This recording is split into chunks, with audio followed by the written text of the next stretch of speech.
Добар ден, криптоентузијасти, гледам дека има општа паника на пазарот, па мислам дека е време да направиме една техничка анализа, каде што ќе поразговараме кои се причините поради ваквиот пат, иако добро спомнавме дека индикаторите се многу долго веќе превисоки, но како и да е, нели, како што кажавме, единствените причини поради кои што цената се задржа толку високо се уште беа самите фундаментални вести, односно позитивната слика на биткоин во последниот период.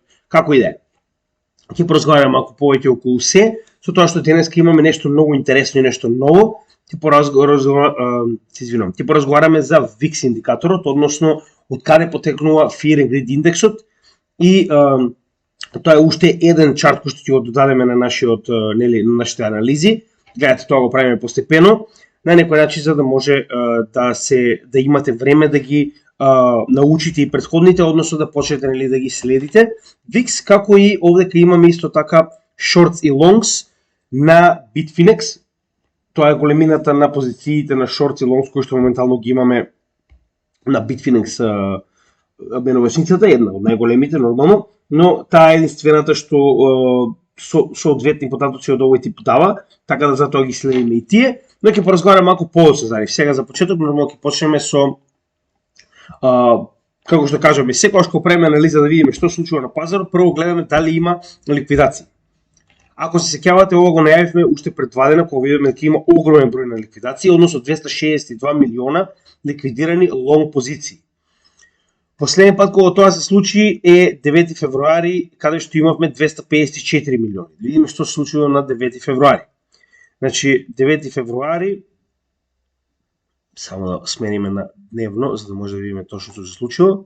Значи, 9 февруари, точно да најдеме, Значи, погледнете, 9 февруари, така, значи, кога сме имале слична на оваа големина на шортс, на лонг позиции ликвидирани, еве што се случило.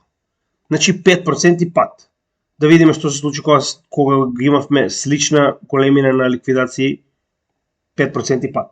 Значи, ништо невообичаено. Нешто што веќе сме го виделе, оние кои што следат нашиот канал многу подобро знаат за што зборувам, но како и да е, битно е да на некој начин направиме соодветна анализа за да ви ја дадеме нашето мислење, нормално останува на вас сами да одлучите што вие сакате да правите на пазарот, но ние не гледаме причина за паника, зошто? Затоа што се движиме нагоре уште од практично почетокот на годинава, па може дури и од ноември да кажеме. Значи не сме запрели да се движиме нагоре, имавме корекции, но нели без соодветно движење надолу, без соодветна подолго корекција, како и да е. Поентата што сакам да ја доловам сега моментално е дека ова е директно поврзано со ликвидациите кои што ги имаме овие 2 дена.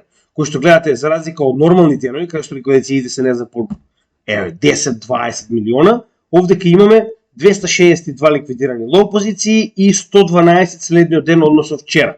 Така да и гледате, и денес веќе 30 милиони има, а моментално е 10:30 часот на сабајле. Што сакам да кажам? Лонг позиции, она што постојано го зборуваме, за оние кои што не знаат за што зборувам, значи може да погледнат, имаме за leverage trading направено соодветно видео. Тоа е манипулации на пазарот. Запишете манипулации на пазарот, ќе го најдете, тоа е едукативно видео каде што објаснуваме што представуваат leverage позиции, како се поставуваат, како се мерат, нормално сето тоа го објаснуваме на тоа видео и ќе ви стане јасно зошто се тоа се случува моментално, за да не објаснуваме сега нели во детали повторно одново. Поентата е дека сите овие лонг позиции кои што моментално ги имаа поставено, ако погледнеме на дневен чарт, значи јас верувам дека повеќето има негде стоп лос околу 29.000, каде што буквално после форсирањето на цената да отиде надолу со голема продажба на биткоини на пример, ќе успеете да ги активирате овие стоп лоси на лонг позиции, затоа што по големиот дел луѓето очекуваат дека овде ќе застанеме, ќе направиме акумулација и ќе се придвижиме нагоре.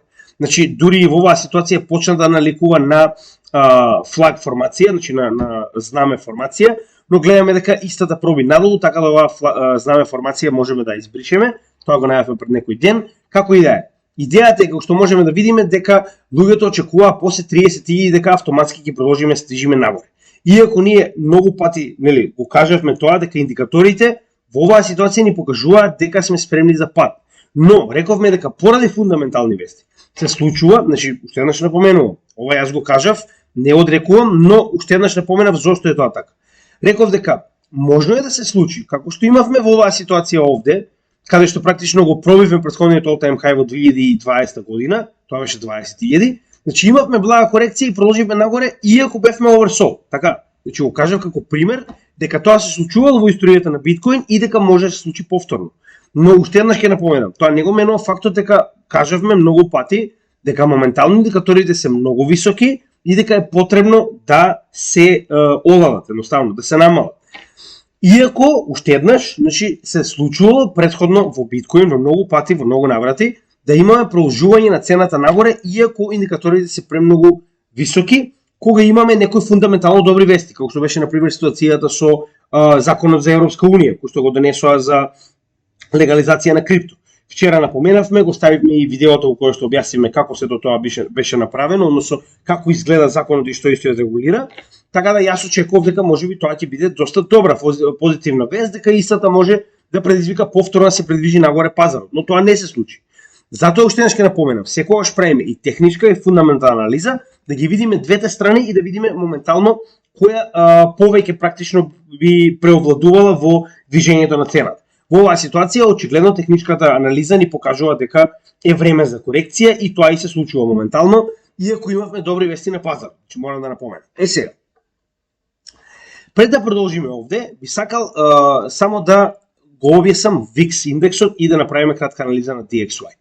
VIX индексот, она што денеска ќе разговараме нешто ново, што сега не сме го виделе, представува индекс кој што е направен од оваа компанија, само да видам како се викаше точно, CBOE. Гледате компанијата овде запишана.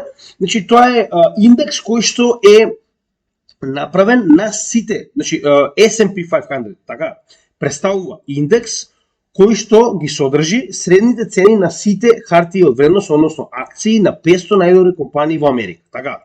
Со тоа што оваа компанија CBOE, која што е трейдинг компанија, односно практично како берза, така речено, пронашла дека доколку ги земе опциите кои што моментално се отворени на овие S&P 500 компании на вредноста на нивните акции и доколку ги спореди овие цени во однос со долготрајноста на опциите кои што моментално ги има, сега нема да налегуваме во тоа што се опции, поентата е опции и во оваа ситуација futures, значи options and futures представуваат на некој начин, како да кажам сега, сложени начини на тргување на пазарот на хартии од вредност. Сега нема да налегуваме во тоа што се и како се, не е битно во оваа ситуација.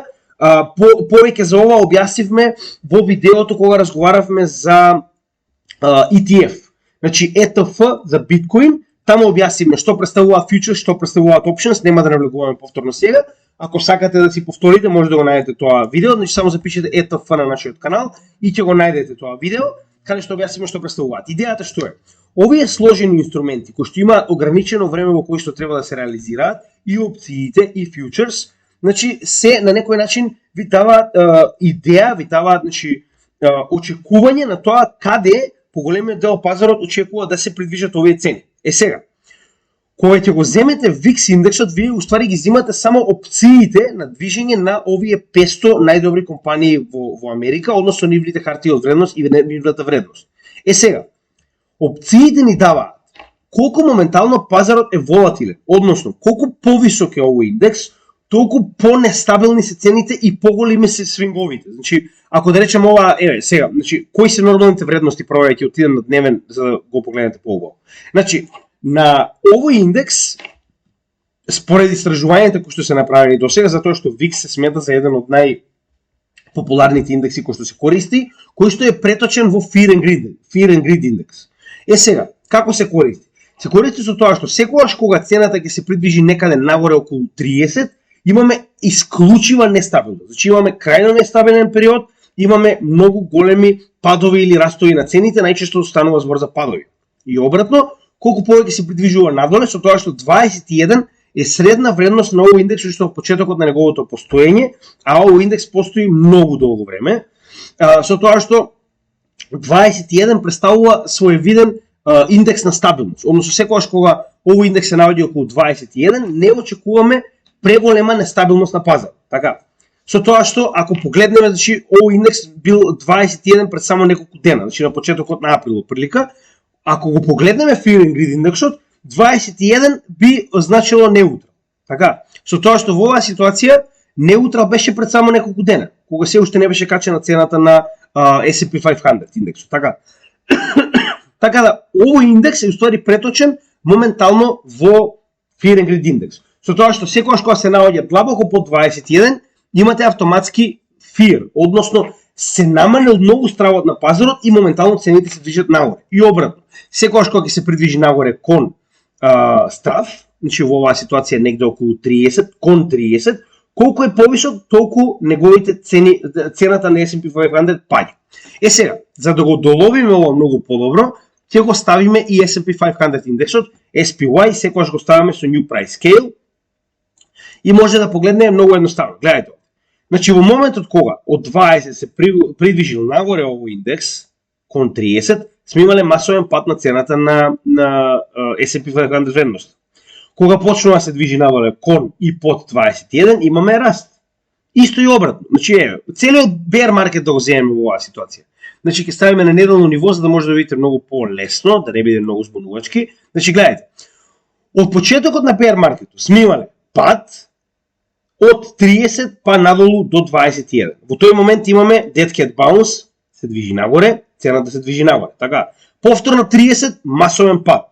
Паѓање надоле, во моментот кога сме имале допир на 21 и под 21, имаме повторна корекција нагоре, значи ево овде, повторно имаме 30, повторно пад. Така, значи гледаме дека соодветно действува во однос на тоа како моментално е волатилноста на пазарот.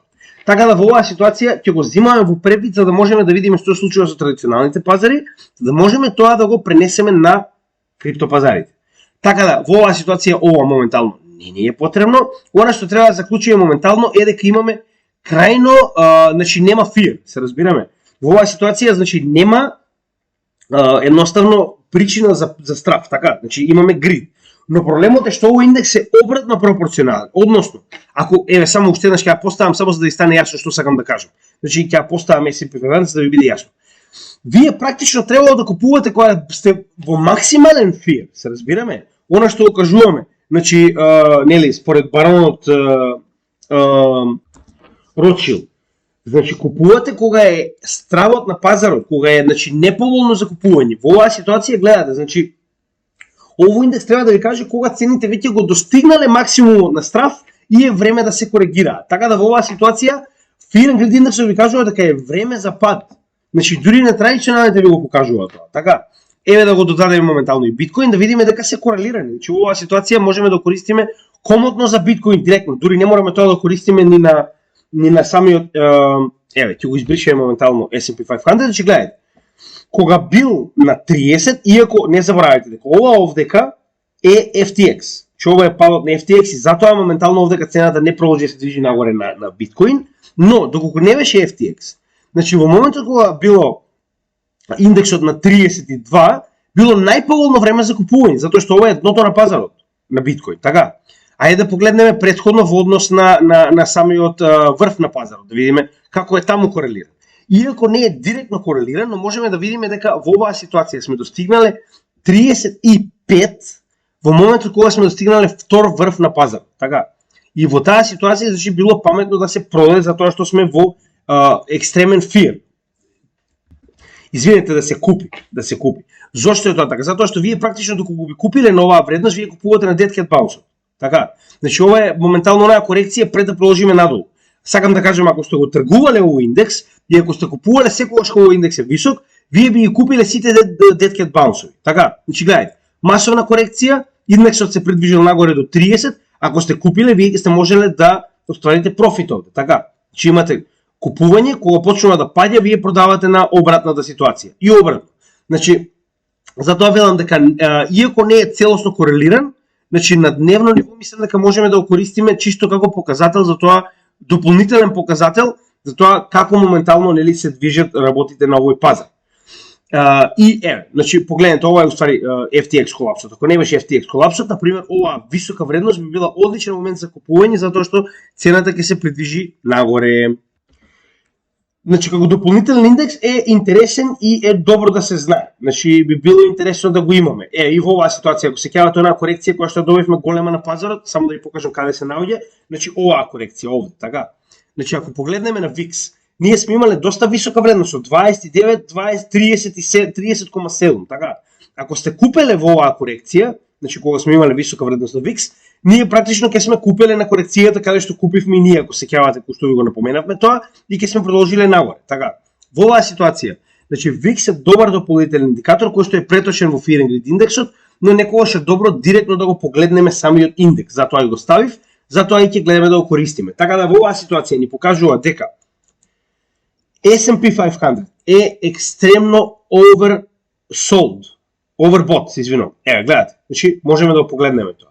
Значи гледаме дека е overbought. Така, дури и обратно ако го поставиме и овде како го додадеме моментално VIX, чисто за да видите дека и на самиот чарт можеме некогаш да го користиме директно. Значи погледнете. Гледате, значи екстремно намален страво, така, екстремно во грид. Што значи во оваа ситуација, значи вредноста е 17, рековме околу 21 е нормална вредност, односно таму бил веќе неутрален, така. А 30 е максимална вредност. Така да во оваа ситуација ние сме во екстремен грид, што значи дека солидна корекција се очекува, истото можеме да го видиме и од самите индикатори, односно на дневно ниво гледаме дека имаме не едно, туку два потенцијални врва, значи достигнати во оваа ситуација. Значи имавме екстремно висока вредност на сток RSI, кој што моментално се движи надолу. Гледаме дека имаме и bearish divergence на MACD, кој што моментално се случува, и RSI, иако не е висок, е 63,7, е висок за овој дел од, да речем, почетокот на потенцијален bull market, иако не сум сигурен за традиционалните пазари, но за криптопазарите е сосема друга приказна во оваа ситуација. Гледаме дека MACD само што ја добија оваа црвена точка, односно имаме проширување на сигналната и базичната линија во надолен терк и гледаме дека VWAP е веќе под нулата надолу. Така да имаме повеќе од една најава во оваа ситуација дека на традиционалните пазари се очекува корекција. Иако на неделно ниво не сме толку високо, со оглед на фактот дека RSI е негде околу 57, што е нормално движење на овој период како што можеме да видиме, но на дневно ниво корекцијата веќе започна. А ако се сеќавате, за индикаторите разговаравме дека најчесто од дневно ниво, откако ќе се оствари одреден пат, почнува да се префрла на неделно ниво. Односно, дневно ниво индикаторите прво реагираат, а потоа истите се префрлаат на неделно ниво. Значи веќе сме добиле топ на дневно ниво, кога истите ќе се коригираат надолу, ќе направат корекција, практично ќе ги свртат и овие индикатори во надолна насока. Сега ова дополнително може и да се смета како double top, што јас ќе го означам, чисто за да имаме представа дека, нели, сме го разговарале претходниот пат, иако не се комплетно на исто ниво, значи изгледа како да е double top, така да останува да видиме, нели, дали тоа ќе се одрази, односно дали овде ќе имаме формирање на оваа double top формација, со тоа што овој триаголник, ако веќе тука е местото на коригирање, ќе биде многу поголем во однос, значи гледате, веќе се поставени две страни, две точки на горна и две точки на долна страна, можеме да формираме триаголна формација и ќе видиме дали истата ќе продолжи понатаму да се реализира во. Погледнете, значи изгледа дека ќе биде триаголна формација која што е на некој начин акумулација во овој период, затоа што само што испаднавме од овој надолен тренд од bear маркетот. Тоа е во однос на S&P 500, Nasdaq нема да го, значи не е битен за денес. DXY. DXY не е битен во оваа ситуација затоа што се уште наоѓаме на долната граница на ова поле, кое што многу пати тоа се сме го анализирале, само на кратко ќе објасниме каде се наоѓа изопшто тоа така. Че рековме претходните два врва на DXY кои што се постигнати во ова поле, овде бил врвот, сега моментално представува поддршка на цената. Гледате колку јако се држи цената околу овој дел. Значи, затоа што овдека сме имале солиден момент на отпор, сега моментално истиот представува поддршка. Во прв наврат, кога правевме нов all-time high, мислам не е all-time high, него е локален all-time high, затоа што претходно имаме повисоки вредности на DXY, и во овие два наврата каде што се уште моментално цената се движи во ова поле и не може да пробие надолу. Иако овдека, значи по стандардна техничка анализа, ова повторно би представувало double bottom, што значи дека ќе имаме придвижување на цената нагоре, но еве ќе го бележиме чисто да го имаме како, нели, дека сме го нашли во нашите технички анализи, но јас верувам дека овдека цената ќе продолжи да движи надолу. Иако не заборавајте дека наскоро ќе имаме уште еден состанок на Федералната резерва, каде што очекуваме ново покачување од 0,25% на rate hikes-от, за кој што нема да разговараме денес, но тоа може дополнително да ја врати цената нагоре во ова поле. Се разбираме? Затоа што ваквото придвижување, значи се уште имаме една недела до тоа нормално, но гледаме дека цената се труди да остане во ова поле. Така да се надеваме дека затоа што нели DXY индексот не се смета во сабота и недела, истиот е замрзнат, да се надеваме дека до затварањето на денешниот ден, односно за 14 часа, ќе заврши под ова поле, затоа што се уште се наоѓа во полето, гледате. Значи доколку оваа недела заврши под ова поле, тоа ќе биде втора последователна недела каде што сме завршиле надвор до ова поле и се поголема е шансата дека ќе продолжи да се движи индексот надолу, а исто како и биткоин, како и останатите криптовалути, како се сеќавате што кажавме она, значи јас моментално ќе ја означам 100 вредноста, затоа што 100 најчесто не е исто така вредност на психолошка бариера, која што најчесто многу од луѓето ќе ја користат за поставување на buy and sell orders, така да во оваа ситуација ќе ја ставам 100, чисто да го имате во предвид тоа, затоа што најчесто се случува околу оваа вредност да имаме многу buy and sell ордери, гледате. Значи buy and sell ордер има еден куп во оваа вредност, затоа што е психолошка бариера, затоа што е многу полесно за луѓето да стават ваков тип на купување или продавање наредба на вакво ниво. Сега, уште еднаш ќе кажам, многу е битно и да се надеваме дека ќе успее DXY индексот да се задржи под ова ниво. Доколку успееме тоа да го направиме, тоа ќе биде уште поголем показател дека ќе се придвижиме надоле во средниот период и гледате дека ова беше локалното дно од кое што добивме ритест и се придвижиме нагоре. Тоа го спомнавме во претходната техничка анализа. Значи, ова е тој момент што дополнително го отежна падот на биткоин. Односно, имате ликвидации, каде што се ликвидираат лонг позиции, каде што дополнително ваквите стоп-лоси ја буткаат цената надоле. Дополнително на тоа имате раст на DXY, кој што моментално, значи во последните неколку дена можеме да видиме дека е во нагорен тренд. И ваквиот нагорен тренд дополнително не помогна во падот на биткоин, нели, нормално. Сега во однос на чартот на биткоин самиот посебно. Значи тоа е се што имаме да кажеме за DXY, да се надеваме дека до крајот на овој ден ќе падне доволно за да можеме да очекуваме уште поголем пат кон 100 надоле, затоа што колку повеќе паѓа DXY, знаеме дека растат останатите валути, почнувајќи од биткоин, па и традиционалните пазари, па и сите оние валути во кои што сме инвестирали. Сега, во однос на анализата на биткоин, значи имаме уште многу индикатори кои сакам да ги покажам дека не е секогаш цената битна.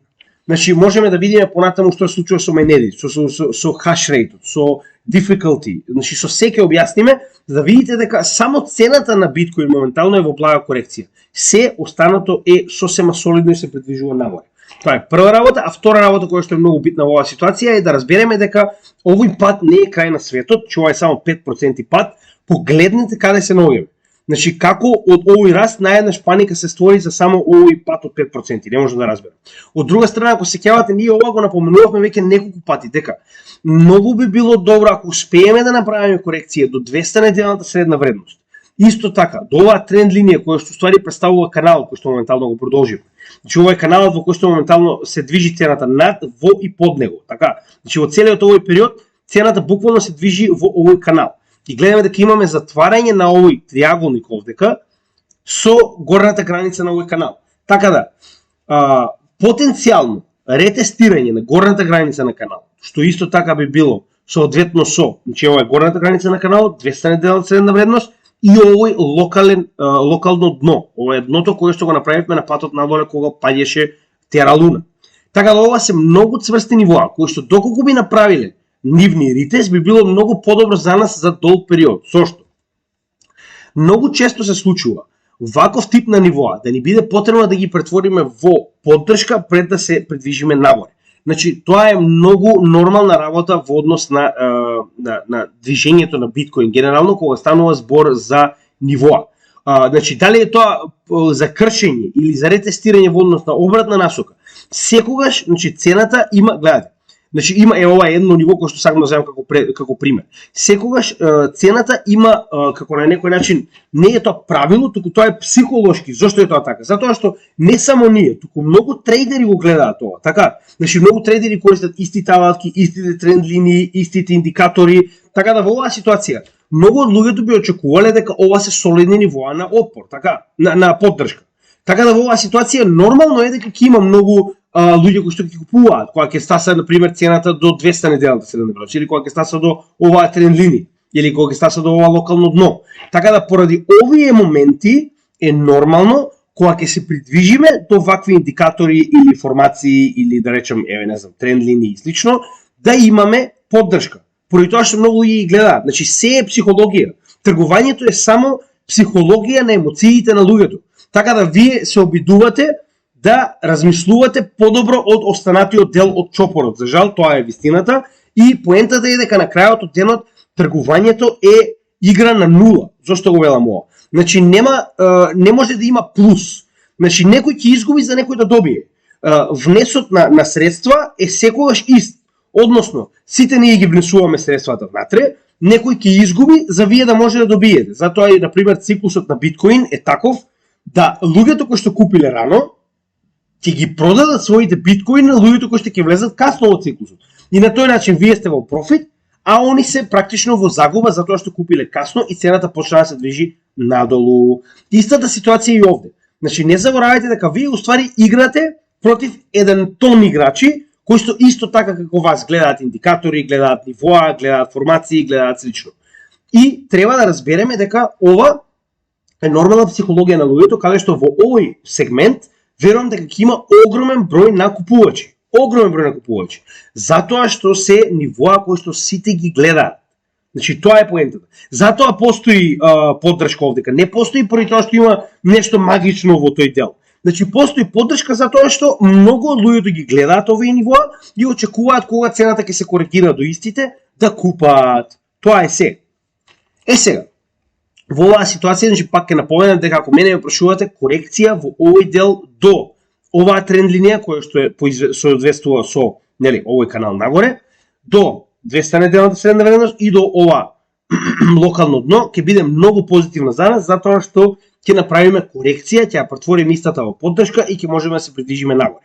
Во однос на 200 неделната средна вредност, како што кажаме до сега, значи 200 неделната средна вредност историски е позната како огромна поддршка на цената на биткоин во следните бул маркети. По завршување на 2017 година бер маркетот, имавме една корекција во 2018, една корекција во 2020, за да се предвижиме во следниот бул маркет се од 200 неделната средна вредност. Исто и во 2014-2015, после падот во 2013 година и првиот бул маркет, иста ситуација. Ако продолжиме ова овдека можеме да видиме дека има многу повеќе. Значи 1, 2, 3 и сме влегле во следен бул маркет. Така да, мислам дека е јасно зошто ни е потребна корекција од 200 неделната средна вредност за да можеме да претвориме истата во поддршка. Во однос на оваа тренд линија била поддршка, сме изгубиле, сме се движиле во овој канал внатре, моментално сме ја пробиле повторно, но нема успешно движење нагоре без потврда на онаа формација која што сме ја пробиле. Тоа е некое правило кое што досега мислам дека требало да го научите повеќе пати. Значи, кога ќе пробиеме одредено ниво, правиме ретест и негова потврда дека истиот е поддршка за да продолжиме да се движиме нагоре. Дополнително можеме да видиме дека овие нивоа околу 30 до 30.500 се покажаа како доста значи, јаки и како нивоа на кои што имавме многу луѓе кои што продаваат, затоа што гледајте, значи од моментот кога купиле да речем на самото дно, поголемиот дел луѓето кои што продаваа овдека се веќе 95% во профит. 95% во профит. Моментално биткоин е најдобриот перформер во оваа година. Нема нешто моментално од големите капитални добра, зборувам сега, не Dogecoin, дека што прави поголем профит од биткоин оваа година веќе на почетокот, се разбираме. Така да имајте го тоа предвид за да ви стане јасно зошто многу голем дел од луѓето продаваа во оваа ситуација. Повторно, погледнете ги индикаторите. На неделно ниво ние веќе имаме заоблување, ако се сеќавате, веќе го напоменав во претходната анализа, дека прашање на време кога ќе добиеме потврда, односно оваа црвена точка, дека сигналната и базичната линија се разминати и дека се придвижуваме надолу. Иако потребни се 2 дена да поминат, значи треба сабота и недела да се завршат, за да можеме да кажеме дека официјално ова е потврдено и да можеме да очекуваме дека имаме потврден пат. Но сепак се случува. Гледаме дека RSI, значи самиот допре до максималната вредност 70, после кој што се смета за прекупен, како и сток RSI ни се наоѓаше на максимална вредност 100. Исто така имаме и утврдено локален врв, кој што дополнително покажува дека индикаторите се спремни за пат на неделно ниво. На месечно нема да ги споредуваме затоа што на месечно веќе сме во аптренд и овие мали падови не ни покажуваат многу. Следна битна работа која што мораме да напоменеме е овој bull flag кој што моментално го пробивме нагоре, повторно. Истата ситуација, значи моментално правиме ритест на горната граница на овој bull flag, но не верувам дека истиот ќе држи затоа што ова е премногу мала формација. Ќе оставам чисто да имаме предвид за истата нормално, со тоа што ако пресметаме од последното дно во оваа акумулациона фаза до врвот кој што го постигнавме на 31.000 практично, значи можеме да видиме дека веќе сме коригирани до, значи ќе го избришам каналот моментално, веќе сме коригирани до 61,8, односно тоа е golden ratio и се придвижуваме надолу. Во исто време можеме да видиме дека ова ни представува на VPVR индексот контролната линија. Односно најголемиот дел од тргувањето се одвивало овде, што моментално истата ни представува поддршка. Гледате, значи 2 дена поред цената се задржува овдека затоа што најголемиот дел од тргувањето се случувало овде. Повторно, она што го кажав пред малку, поголемиот дел од трговците кои што користат VPVR би очекувале да купат овде, затоа што овдека ни покажува дека имаме најголем дел на тргување и се очекува дека најголемиот дел од наредбите за купување ќе бидат овде. Значи нема логика да продаваат. Така, поентата е да купуваат со оглед на фактот дека веќе се на некој начин се истоштуваат, значи нема луѓе што би сакале да продадат, тоа е поентата.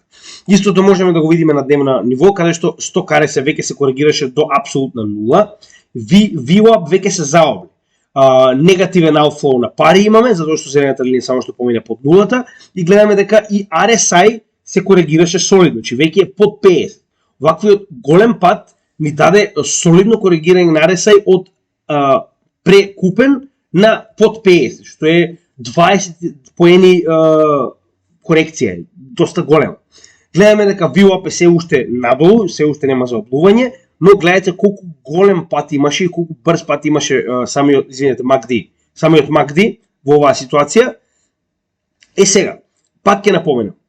Голема е веројатноста дека ќе добиеме дополнителен пат, но се приближуваме конечно до она ниво до кое што ние сакаме да имаме. Сеќавате, ние цело време зборуваме дека корекција до 25.000 сега е многу добра работа, за да можеме сите овие претходни нивоа да ги претвориме во поддршка дополнително. И самиот чарт на Wyckoff, ако се сеќавате, ни бараше да имаме уште една потврда на ова горен тренд на акумулацијата, односно на горниот рейндж на акумулацијата на Wyckoff, каде што уште една корекција до горната страна би значила завршување на оваа формација пред конечно придвижување во последната фаза Е. Сега пак, дали ќе ја добиеме или не, останува да видиме. Но би било многу пожелно за нас, затоа и кажувам. Значи не може точно да имате ниво и да очекувате дека сигурно ќе дојде до 25.300 и тоа е тоа. Значи мора да имате варијабили во оваа ситуација. Зошто го велам ова? Ако имате еден куп луѓе кои што очекуваат дека ќе дојде корекцијата да биде, че гледате ова ниво. Имате ниво отерало на колапсот, имате еден врв кој што точно таму завршил, имате втор врв кој што точно таму завршил пред конечно пробивање. Што значи дека поголемиот дел од луѓето ќе очекуваат дека овдека цената би имало нормален момент да има купување и да се одбие нагоре. Така.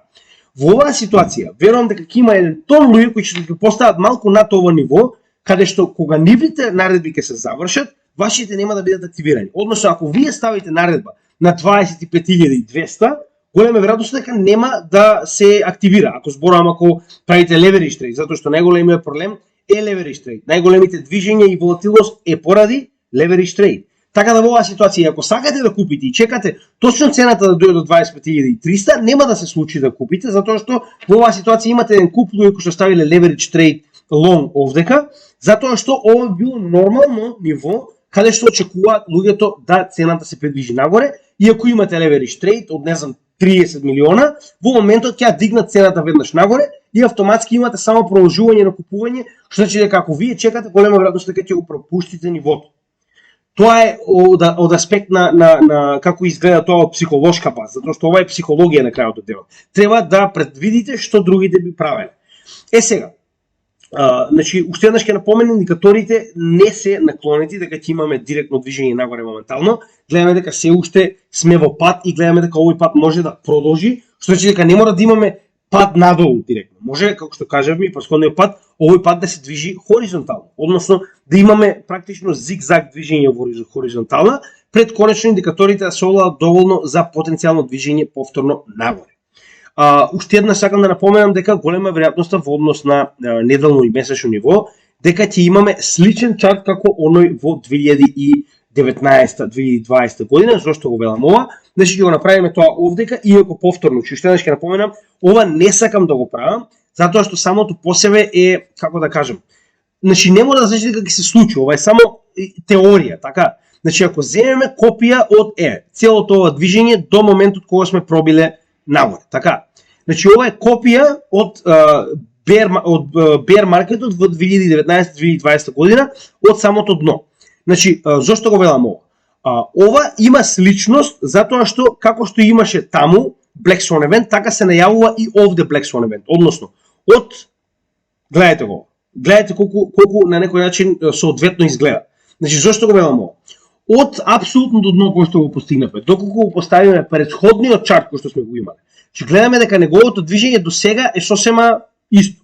Значи, гледате, исто се движи на логаритмичка скала сме ставени со цел да можеме солидно да го видиме тоа, затоа што на логаритмичка скала сите вредности се исто представени, односно кога ќе го земете овој чарт, ви го дава во соодветна вредност. Ако тоа не е ситуација со каде што не користиме логаритмичка скала. Поентата што е? Во оваа ситуација, значи ние можеме да добиеме памп во првата половина од годината, кој што веќе моментално се случува, но потоа повторно да добиеме дамп. Зошто го велам ова? Затоа што се најавува рецесија. Може да го добиеме истото тоа што моментално ни беше случено во 2019-2020 година, се најавува во втората половина од оваа година да добиеме голема рецесија во Америка, затоа што ако се сеќавате сега само да ви напоменам од каде се тоа доаѓа. Значи, пред една година, кога ја прашава Федералната резерва дали ќе има инфлација, они рекоа нема да има инфлација, тоа е транзиторно, тоа ќе помине, нема да има никаква инфлација, се е во ред. После неколку месеци кога инфлацијата почна да се појавува, истите викаа, ама да, тоа е транзиторна, нормална инфлација, малку ќе биде зголемена, нема да биде ништо страшно. За после неколку месеци, кога веќе инфлацијата достигна до 8-9%, да вика, абе добро, ќе има инфлација, ама не е страшно, ќе се намали, работиме на тоа, rate hikes, бла бла бла бла. Истата ситуација е со рецесија. После подигнување на инфлацијата на 9%, ја праша Федералната резерва дали ќе има рецесија. Истата каже, нема да има рецесија, инфлацијата ќе ја намалиме. Добро, што се случи? Почнува, значи веќе добивме рецесија, затоа што 2 квартали поред негативно се одрази GDP зголемувањето во Америка, што значи дека ние имаме рецесија. Нема да има рецесија, ги сменија бројките, сменија се како се прави економски, само за да нема рецесија. Што се случи следно? Рецесијата е овде сега, најавуваат блага рецесија, што значи го очекуваме обратното. Се разбираме? И тоа е нормално, затоа што они не може да ви кажат вас да очекуваме full blown recession, се ќе оди, ќе падаат цени. Така да во оваа ситуација е нормално да очекуваме дека ќе има рецесија, со оглед на фактот дека секогаш лажат. И уште еднаш ќе напоменам, мислам дека ќе се одрази така на чартот, со тоа што ќе имаме памп на почетокот, потоа ќе имаме корекција пред да се придвижиме нагоре во следниот bull market. Но останува да видим. Значи не можам да најавам ништо, ова е само моја теорија за она што го гледам моментално на пазарот, останува да видиме како сето тоа ќе се движи. Во секој случај не заборавајте дека моментално сме во 100% профит од почетокот на оваа година од дното кое што го остваривме.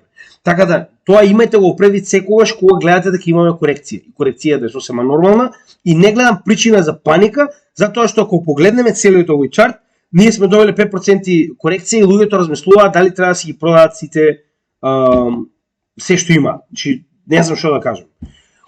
Кога ќе добиете вакви негативни ситуации, не го гледате вашето портфолио. Тоа јас го правам. Значи, заборавајте на вашето портфолио. Ќе го гледаме нашето портфолио само во однос со тоа колку токен има. Пак, не можам да ви кажам, ништо од ова не е финансиски совет, но на крајот од денот, како јас се справам со тоа? Не го гледам моето портфолио. Мене ми е битно колку големи се моите торби. Значи, колку ми е голема торбата со XRP, со ADA, со DOT, со Matic, со останатите. Тоа моментално ми е битно. Значи, не гледам моментално на тоа колку моментално сум профит или загуба. Иако сум профит, тоа не ми е битно. Поентата е, гледаме долгорочно. Ако сте ги одбрале проектите и сте сигурни во нивната вредност, нема логика зашто да моментално не верувате во она што моментално се случува. Што гледате? Сега, уште една интересна работа која сакам да ја напоменам е, одамна не сме го погледнале, Гаусовиот канал. Гаусовиот канал е алатка која што користиме за да утврдиме дали се ногиме на самото дно, но истата може да ја користиме и за почеток на следен булмаркет. Значи во моментот кога ќе излеземе надвор од црвената линија на Гаусовиот канал, затоа што овој е лагирачки канал, се влегуваме во следниот булмаркет. Така, гледате, во моментот кога сме излегле овдека, сме влегле во следен булмаркет. Иако имавме корекција поради ковид, тоа е нели очекувано, истата ситуација и овде. Во моментот кога сме пробиле над Гаусовиот канал, влегуваме во следен булмаркет. Каде се наоѓаме моментално? Значи погледнете и кажете ми каде се наоѓаме моментално и мислам дека ќе ви стане јасно зошто е ова толку битно. Че гледате, се наоѓаме на врвот на Гаусовиот канал. Тоа не значи дека ние веднаш ќе го пробиеме. Можеби ќе биде потребно недела две, можеби ќе добиеме корекција внатре во самиот Гаусов канал. Но ова е уште една причина која што ни покажува дека се уште сме рано за овој бул маркет. Значи Гаусовиот канал е макро елемент кој што го користиме за утврдување на каде се наоѓаме во еден макро циклус. Така да се уште е рано, луѓе. Значи ако добиеме корекции ќе има уште, корекции ќе има многу. Значи поентата е гледајте долгорочно. Јас не сум трговец, јас сум инвеститор, можам да ви кажам од инвеститорски аспект. Значи моментално се наоѓаме на 50 вредност, а не беше 50. Тука ако погледнеме последните 7 дена моментално, не, ќе ставиме еден месец. Значи ние бевме на многу повисока вредност, 69. 69 Fear and Greed индекс од максимални 100. Значи тоа е многу висока вредност во овој момент каде што се наоѓаме на самиот чарт. Затоа ви го велам тоа. Истото е и со традиционалните пазари. Значи ние сме се уште практично во активен bear market. Така да вакви високи вредности е нормално да допиеме корекција надолу. И уште еднаш самиот VIX тоа ни го покажа, кажавме дека неговата вредност моментално е исклучиво ниска, што ни представува момент кога треба да се продаде ако сте трговец. Сега, во однос на другите индикатори кои што сакам да ви ги покажам, сакам да ви покажам некои индикатори кои што за разлика од цената ни покажуваат дека се останато оди во нагорна линија за биткоин. Односно гледаме дека нема никаква причина за паника. Еве сега, значи прво ќе ги погледнеме 0,1, 1 и 10 во оваа ситуација, значи тоа се најдинамичните волети. Значи тоа е најдинамичната бројка на волет затоа што овие се најчесто волети кои што тргуваат. Значи големите волети од 100.000 не тргуваат. Сега, 0,1 биткоин, значи имаме моментално раст уште од самото дно кој што не е забавен. Не е забавен, ниту пак е променен.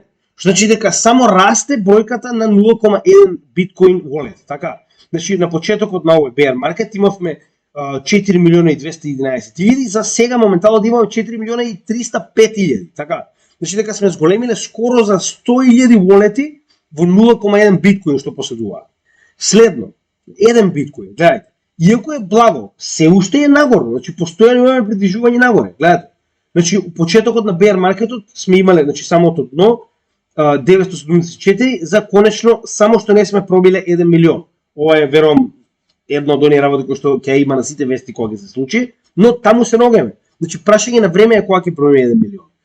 10 биткоин, истата ситуација. Иако е благо со оглед на фактот дека се уште е нов почетокот на овој bull market, че гледаме дека од дното само се зголемува, последниве денови паднал за, не знам, колку е ова, за 30 волети паднал. Но како и да е, гледаме дека се зголемува. Но зошто паднал?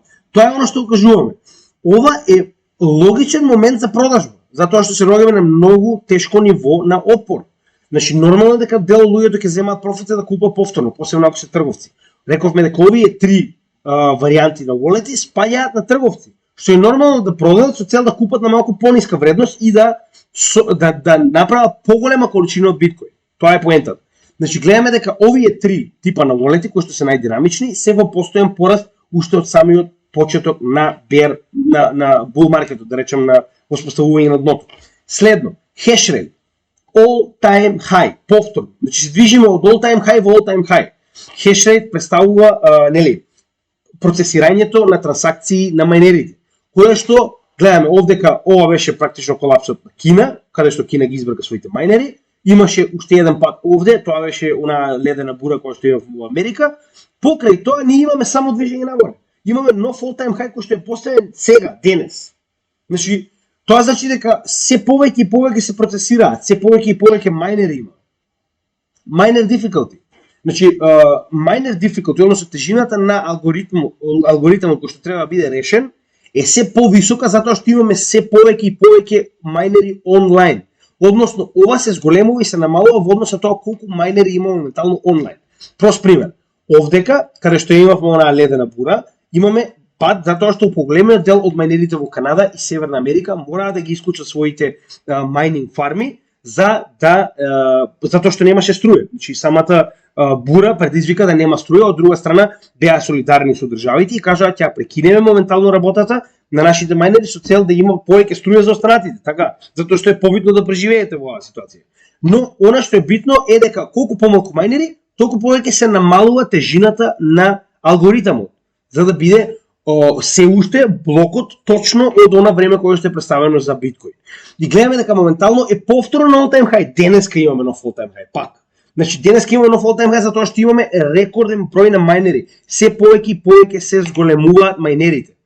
Во однос на мајнерите, ќе го спомнеме тоа повеќе утре во текот на вестите, но Русија сака да изгради фарми доволно за да биде втор мајнер по големина, тоа зборуваме како почетна инвестиција. Толку треба да знаете за тоа колку моментално се зголемува мајнинг индустријата. Значи Русија, зборуваме, нели, не е Бангладеш. Русија одлучила дека ќе биде еден од главните играчи во мајнинг на биткоин. Па сега вие видите, нели, каде оди целиот овој сектор. И исто така сакам да го покажем и The Pure Multiple, каде што гледаме дека профитабилноста на мајнерите е се повеќе и повеќе голема затоа што се расте цената на биткоин нормално, но гледајте, значи веќе се ногаме далеку од ова поле каде што бевме на најниска профитабилност на мајнерите. Што значи дека мајнерите нема да продаваат. Значи дека ќе ги чуваат овие средства додека не стигнеме овде. Значи ќе продаваат само она што е максимално потребно само за да се одржат во бизнис. Тоа значи дека можеме да очекуваме што помал притисок од мајнерите затоа што моментално гледаме дека се поволно е да бидеш мајнер на пазарот поради растот на цената во почетокот на оваа година. И Net Unrealized Profit Loss, NUPL, е уствари, не сакам да користам таа муричката со окото, масонската, ќе користам оваа од Binance, значи е истиот чарт за емоции и тргување и еден целосен циклус на Bear и Bull. Каде што моментално го поминавме целиот овој дел на complacency, anxiety, denial и panic, capitulation и anger, и можеме да видиме дека тоа е одразено во овој чарт овдека, односно после падот од 70.000. Односно, сме стигнале до denial, сме го поминале, anxiety сме го поминале, fear сме го поминале, capitulation сме го поминале. Се враќаме нагоре. Значи сме ги поминале сите овие фази. Сега, јас верувам дека се наоѓаме во оваа фаза. Сеќавате тоа ви го кажам, значи може да го погледнете и по мојот канал, каде што вјусот се екстремно намалени, затоа што е изгубен интересот. Сега уште не сме дошле во оној момент кога што се движиме екстремно нагоре и тогаш да видите како ќе се вратат сите и на мојот канал и на сите канали на YouTube. Истото може да погледнете и во групата Криптовалути Македонија, каде што активноста за нови постои сум ја и уште двајца. И тоа може да ви покаже дека се наоѓаме во овој дел на депресија, каде што едноставно луѓето не веруваат дека ќе се вратиме назад. Овдека би биле практично во оптимизам, на некој начин, hope и оптимизам на овој NUPL индикатор, но се наоѓаме таму, верувате ми. Значи се наоѓаме во делот на депресија, каде што многу луѓето се откажуваат верувајќи дека нема да се случи повторно, тоа е тоа, ова беше последен, бла бла бла, но останува да видиме како и да е.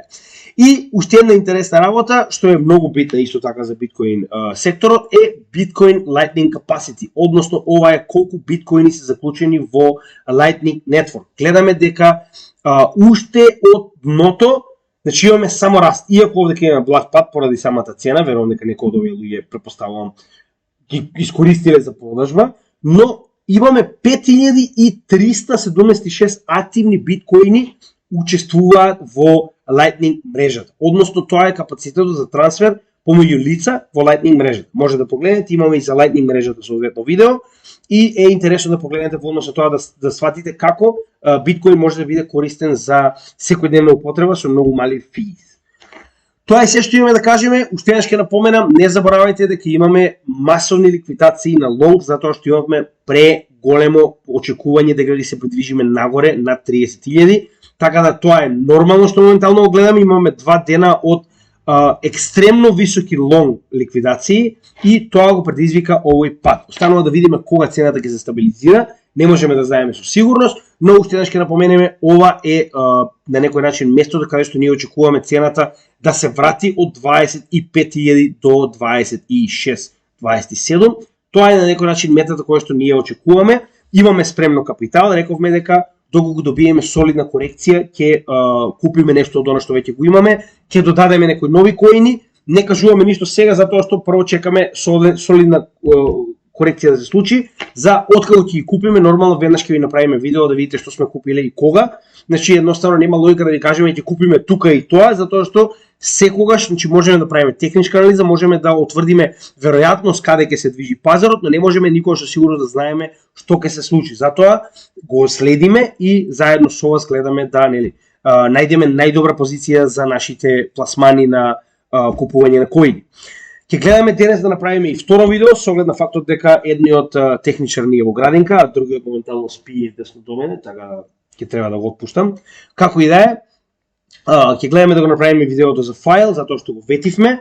Дали ќе биде објавено денес или утре, не знам, со оглед на фактот дека ова видео е доста долго, голема веројатност е дека нема да имате време да ги изгледате денес двете, значи јас знам дека е многу материјал, но кога имам време се обидам да снимам повеќе, со цел и вие да имате повеќе за гледање во следниот период, затоа што кај мене малку може да видите работате посериозно претходно.